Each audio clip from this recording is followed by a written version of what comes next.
When my family went into exile from Tibet, we faced a lot of hardship, shock at loss of our country, no medical attention, and a severe change of climate. 5 members from my family died within a period of 2 years, including my mother, who was only 32 years old.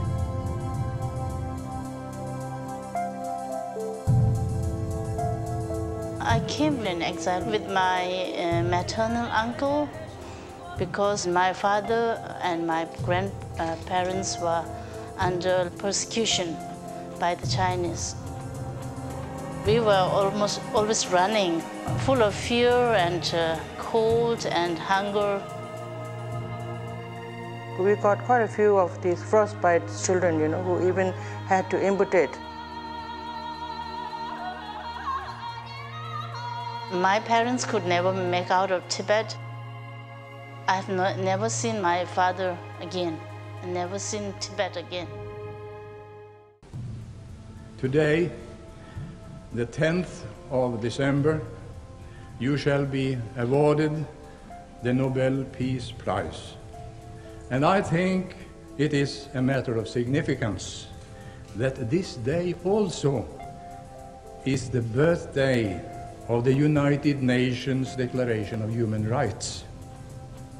Could anything be more appropriate than to celebrate this day by giving the Peace Prize to you? 장dengi 다 탑주 셰베데 다 뭐냐라 지금 점림 미만 그 통에 갸겨여 되베 다 나바 세부지 전데 도스리 근데 이미 인도잖아요 지금 뭐냐라 다동이나야 지금 말아줄이야 지금 루주 통에 여되베 탑다 그다지 댐바 타세 그다지 용유 용퇴하게 라와다 나라미 열라 근데 정야 제도 말행면에 다들 편제 강용 지금 제반의 지시는 마음발이나요 그다지 댐베타 센 뭐냐 전에 그다지 점불린 심디가 뭐냐 지다 시디지다 지기지리야 자스미 되지다 지기지리야 브라운시 시야에도 드리지다 그다지 디기기 님한테 댐베 점불린 중나사네 나는 개리야가 배주다 시야이 도대체